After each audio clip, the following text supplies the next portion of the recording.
Assalamualaikum warahmatullahi wabarakatuh. Baiklah, kami dari kelompok 3 ingin mempresentasikan hasil diskusi kami dengan materi sensor suara. Sebelumnya kami akan memperkenalkan anggota-anggota kami, yang mana saya Argian Pangestu, kemudian rekan saya Winarno Nugroho Noto Susanto, kemudian rekan saya yang satu lagi Rahmatul Anissa. Baiklah, itulah anggota-anggota kami.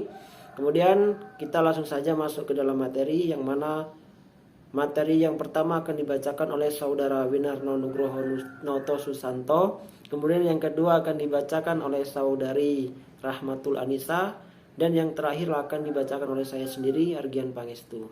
Baiklah, langsung kepada saudara Winarno, dipersilahkan. Pengertian sensor suara. Sensor suara adalah sebuah alat yang mampu mengubah gelombang sinusoida suara menjadi gelombang sinus energi listrik. Sensor suara ini digunakan untuk menghantarkan listrik berdasarkan pendeteksian suara untuk menghidupkan perangkat yang dihubungkan. Selanjutnya adalah komponen sensor suara. Komponen yang termasuk dalam sensor suara yaitu mikrofon. Mikrofon adalah komponen elektronika di mana cara kerjanya yaitu membran yang digetarkan oleh gelombang suara akan menghasilkan sinyal listrik dan lain-lain. Sebuah sensor untuk mendeteksi suara secara umum disebut mikrofon. Mikrofon dapat diklasifikasikan menjadi beberapa jenis dasar termasuk dinamis, elektrostatik, dan piezoelektrik menurut sistem konversi mereka. Mikrofon ada dua macam, yaitu mikrofon arang dan mikrofon kapasitor. Baiklah, saya akan melanjutkan materi yang telah dibaca oleh Santo. Prinsip kerja mikrofon arang. Membran di satu tegangan positif dan arang di satu negatif. Membran yang peka terhadap tekanan suara menekan serbu arang sehingga kepadatan arang berubah. Perubahan kepadatan inilah yang mempengaruhi besarnya impedansi atau dalam hal ini resistansi dari arang sehingga mempengaruhi besarnya arus. Prinsip kerja mikrofon kapasitor. Membran yang dipengaruhi tekanan suara terhadap waktu mempengaruhi lebarnya celah antara membran yang bahan kapasitor sehingga besarnya impedansi dalam hal ini kapasitansi berubah karena lebar celah yang berubah terhadap waktu. Hal ini pula yang mempengaruhi besarnya arus. Baiklah, materi selanjutnya yang akan saya bacakan yaitu jenis-jenis sensor suara. Adapun sensor suara itu dibagi menjadi dua, yaitu mikrofon dinamis. Mikrofon dinamis adalah suatu mikrofon yang menggunakan prinsip kerja induksi. Maksudnya mikrofon menjadi sumber listrik bagi induksi.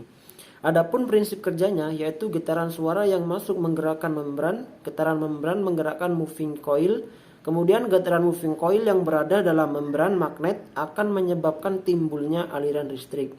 Nah, kemudian dari aliran listrik berupa gelombang listrik seirama dengan getaran suara yang diterima. Adapun yang kedua yaitu mikrofon karbon.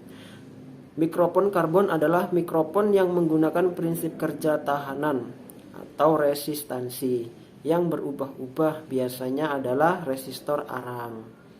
Dan adapun prinsip kerjanya yaitu getaran suatu suara yang masuk menggetarkan membran.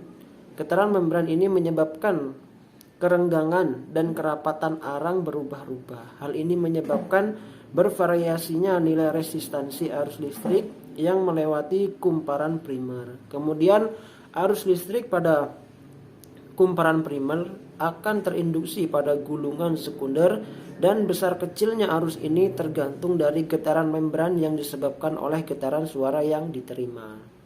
Adapun kesimpulan dari materi yang telah dibacakan oleh kami semua yaitu 1.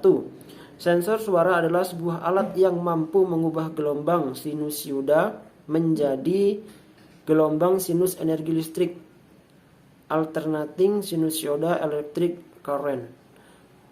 Sensor suara bekerja berdasarkan besar atau kecilnya kekuatan gelombang suara yang mengenai membran sensor yang menyebabkan bergeraknya membran sensor yang juga terdapat sebuah kumparan kecil di balik membran tadi naik dan turun. Kemudian yang kedua, sensor suara tersebut cara kerjanya yaitu dengan merubah-rubah besaran suara menjadi besaran listrik. Sinyal yang masuk akan diolah sehingga akan menghasilkan satu kondisi yaitu kondisi 1 atau 0, yang mana sinyal tersebut dibaca oleh mikrokontroler. Kemudian yang ketiga, sensor suara bekerja berdasarkan besar atau kecilnya kekuatan gelombang suara yang mengenai membran sensor yang menyebabkan bergeraknya membran sensor yang juga terdapat sebuah kumparan kecil di balik membran tadi yaitu naik dan turun. Kemudian yang keempat, yang terakhir, mikrofon adalah komponen elektronika di mana cara kerjanya yaitu membran yang digetarkan oleh gelombang suara akan menghasilkan sinyal listrik dan lain-lain. Sekian, terima kasih dari kelompok kami. Mungkin cukup sekian penyampaian materi dari kelompok kami. Apabila banyak salahnya, kami kelompok 3 meminta maaf kepada rekan-rekan semuanya. Mungkin kami akhiri dengan kalimat syukur. Wassalamualaikum warahmatullahi wabarakatuh.